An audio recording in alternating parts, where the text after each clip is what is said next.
Maisha yanahitaji nini? Mtu. Hapa kwenye watu sasa, kuna watu aina mbili. Kuna watu sahihi wanaotaka ufanikiwe, na kuna watu wasiotaka ufanikiwe. Lakini wote wanakuja kwako, wanaitwa kama watu. Haleluya. Watu wanatakiwa wawe karibu yako. Kuna wanaokuambia nenda, na kuna wanaokuambia usiende, lakini wote wanatakiwa kuwa karibu yako. Kwa nini? Yule anayekwambia usiende, unabidi ukifika umwambie, umeona uliniambia nisiende lakini nimefika.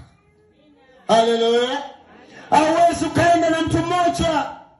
Katikati ya rafiki lazima uwe na adui, ili adui umwambie, umeona ukutaka nifike lakini nimefika.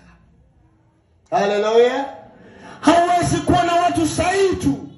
Lazima uwe na watu watakao kukupa changamoto.